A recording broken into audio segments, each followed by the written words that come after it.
গণঅভ্যুত্থানের ৯ মাস পর দেশ ছাড়লেন সাবেক রাষ্ট্রপতি আব্দুল হামিদ। সাবেক রাষ্ট্রপতির দেশ ত্যাগে জড়িতদের শাস্তি দিতে না পারলে পদত্যাগ করব বলে জানিয়েছেন স্বরাষ্ট্র উপদেষ্টা। গুলশানের ফ্ল্যাটে অনিয়ম, টিউলিপকে দুদকে তলব।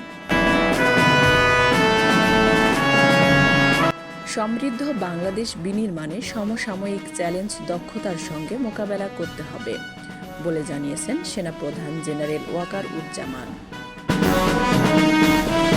সাবেক রাষ্ট্রপতি আব্দুল হামিদের দেশত্যাগ, জড়িতদের গ্রেপ্তারে ৩ দিনের আলটিমেটাম ইনকলাব মঞ্চের।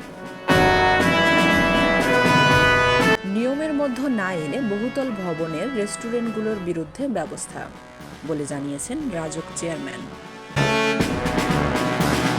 ক্ষমতা যেন কেন্দ্রীভূত না হয় তা সামনে রেখে এগোচ্ছে ঐকমত্য কমিশন বলে জানিয়েছেন আলী রিয়াজ।